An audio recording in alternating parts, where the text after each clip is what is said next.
افریدي بیا ثابته کړه چې لوی ګل خان دی، بل خوا بلوچستان او ټي ټي پي پنجابي پوځ سره څه وکړل. نو جزئیات هم دلته وګورئ او چینل هم سبسکرایب کړئ.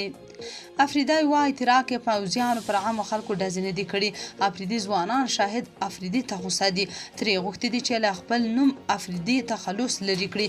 دغه ځوانان وایي شاهد نه یوازې د قوم تر څنګ نه دی ولاړ بلکې پښتانه تخریبوي.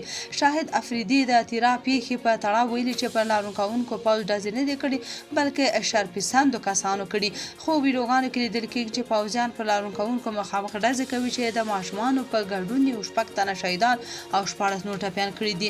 بلخوا د بلوچستان ملي پوځیان BNA د یوې خبرپاڼې په خپرولو سره ویلي چې وسله د دغه ایالت کیچ ولسوالۍ کې پر پاکستاني پوځیانو برید کړی. په خبرپاڼه کې راغلي چې برید د جولای 28 نیټه د کیچ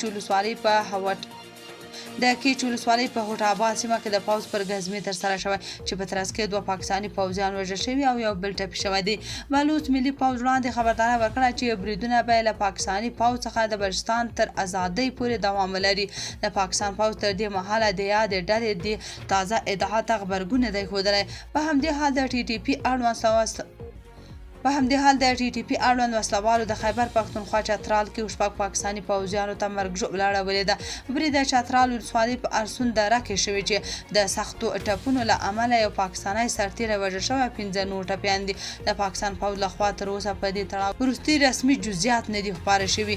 روانه اونۍ کې هم ګڼ شمېر پاکستاني پوځیان د وسلوالو په بریدونو کې په نښه شوي دي. تاسو په دې اړه څه نظر لرئ؟ کمنټ کې شریک او چینل هم سبسکرایب کړئ.